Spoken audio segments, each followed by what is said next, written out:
there's a second language out there that human beings are continually expressing, and you want to make yourself sensitive to it, because the degree that you can begin to piece together this puzzle will have tremendous power in the social realm.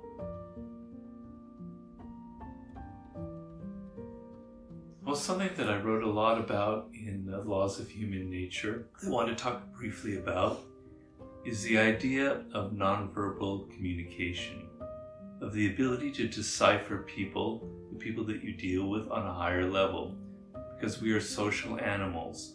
To the degree that you walk around in this world, not really understanding the people around you, not really reading their signs, not really knowing what they're feeling or what they're thinking, puts you at an incredible disadvantage. You're like groping continually around in the darkness. And it makes you unhappy because it creates all kinds of drama in your life where you're continually misreading the people around you. You hire somebody based on their apparent charm. You discover that they're actually a toxic personality, and it can ruin the dynamic in your company. You can get involved in a relationship with someone who seems very loving and giving, and then they turn out to be a raging narcissist. It creates years of trouble and trauma for you. So understanding people on a deeper level in a dimensional way is incredibly important. And what I tried to emphasize, particularly in the Laws of Human Nature, is that humans have two languages. You are obsessed with one language, which is words. You are continually fixating on people's words. And everything we know about words is we can lie.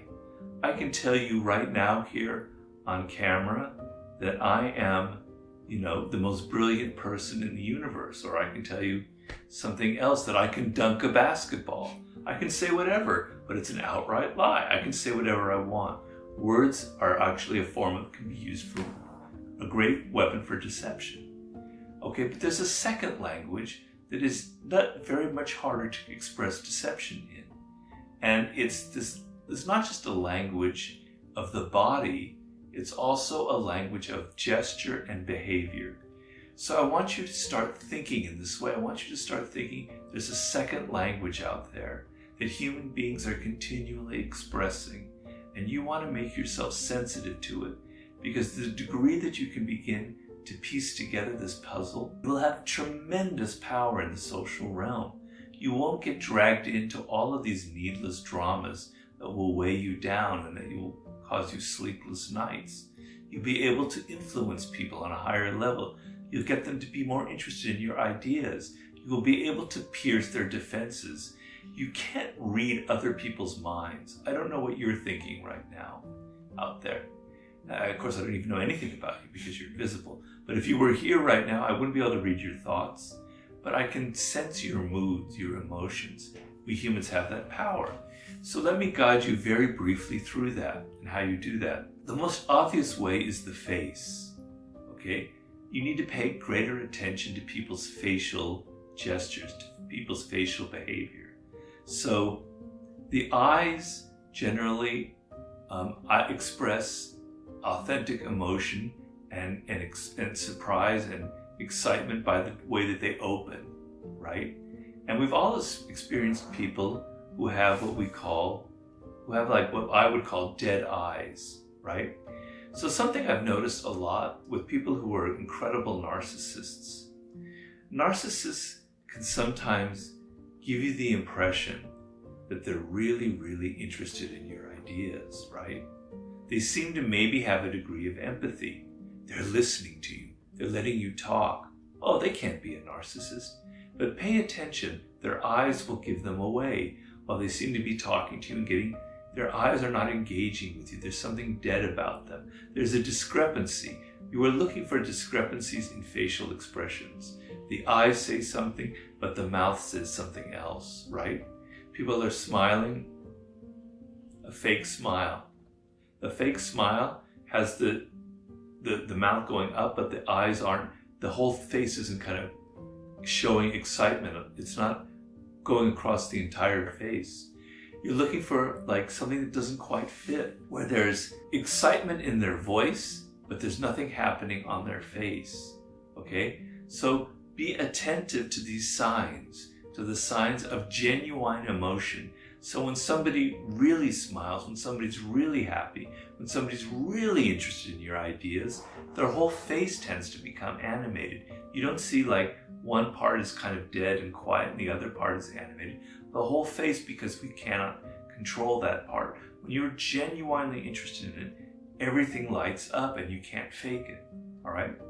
Read people's tone of voice. People's tone of voice will tell you if they're sincere. It'll tell you whether they're deceiving you. It will tell you whether they're full of fear or not. Actors have learned over centuries that they can control to some degree their face, to mold it to a certain degree to show certain emotions, but it's very hard to control the voice.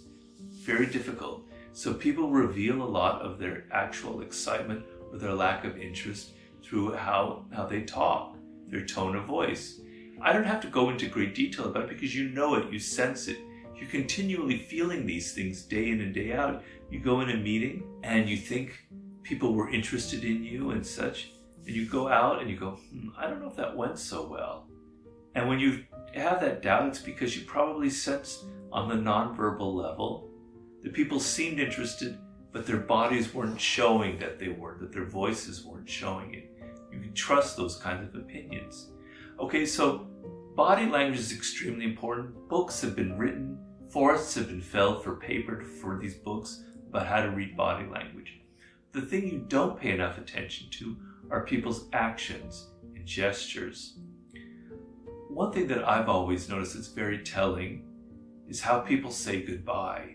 When you're in a meeting or you just had lunch with someone, you've met them for the first time, are they kind of quick to get out of there? Is their goodbye sort of perfunctory? Do they really want to cut it off and get the hell out?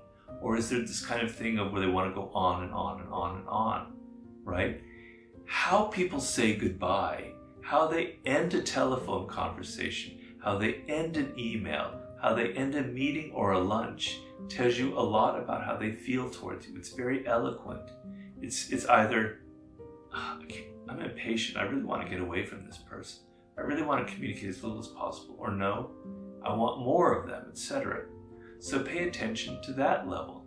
Pay attention to the tone in people's texts and emails. Believe it or not, you think you can read everything just by in-person communication, but you can read a lot through texts and emails. People reveal a lot of their excitement, their emotion, their interest in you, and who they are, and how they write even a simple text, okay?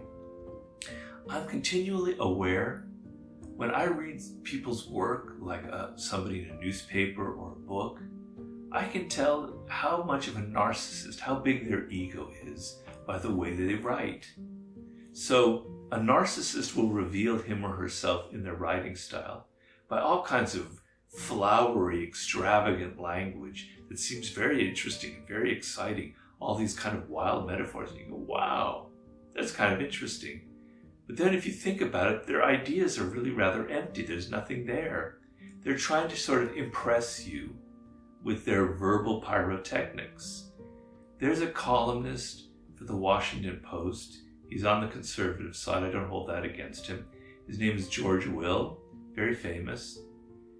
His writing is so much involved in impressing people with how all of his illusions about history, all of his little verbal little nicks and cleverness, that I know for certain that if I ever met George Will, this guy is an insane narcissist. So you can read these kinds of things by the way people write, and they reveal it in their texts, they reveal it in their emails, they reveal it in their articles that they write. Look at whether people are on time, their relationship to time. Are they people who procrastinate, right? Who you've given them a task to do in 1 week and they take 2 weeks, etc., and they have an excuse? Their relationship to time reveals something very deep about their personality, whether they are conscientious, whether they think, whether they're other-directed or they're inner-directed. It's all about me. I can take however long I want. I can be 5-10 minutes late, it doesn't matter. This is really just about me. You're not paying attention to these details. Everything that people do, how they drive, how they write something, how late they are, it's all a language. And the more you can pay attention to this, I also tell people giving job interviews, right? Don't pay so much attention to what people say, but to look at how uncomfortable they are in certain situations. So you pose a question on them that you're hoping they don't know the answer to in a job interview. You're kind of putting some pressure on them. You're asking a question that comes a little bit from left field. Okay, do they like double down and act like they know the answer and they kind of make something up on the spot, kind of bullshitting their way through? Or are they going to go, you know what? I never thought of that. I don't really know the answer to that. I'll have to think about it. That's a sign of somebody who's actually more intelligent and more interesting. They don't have these incredible insecurities. They'll be able to take criticism. So on and on and on. And the idea is you're walking around, it's like a flat screen. People in your life are like one-dimensional, and you're projecting onto the screen your own ideas about them, your own preconceptions, your own prejudices. You're seeing into people what you want to see into them. You don't understand who they are because they are just this one-dimensional figure to you. To the degree that you do what I'm saying, you try to enter their world, you try to see their moods, you try to figure out what they're thinking, what their world is about. You're suddenly opening up dimensions. You're seeing them in 2 and 3 dimensions, and they become a human being. And you have the kind of understanding that will lead to greater social intelligence, which in this world is the key to any kind of power. So that's all.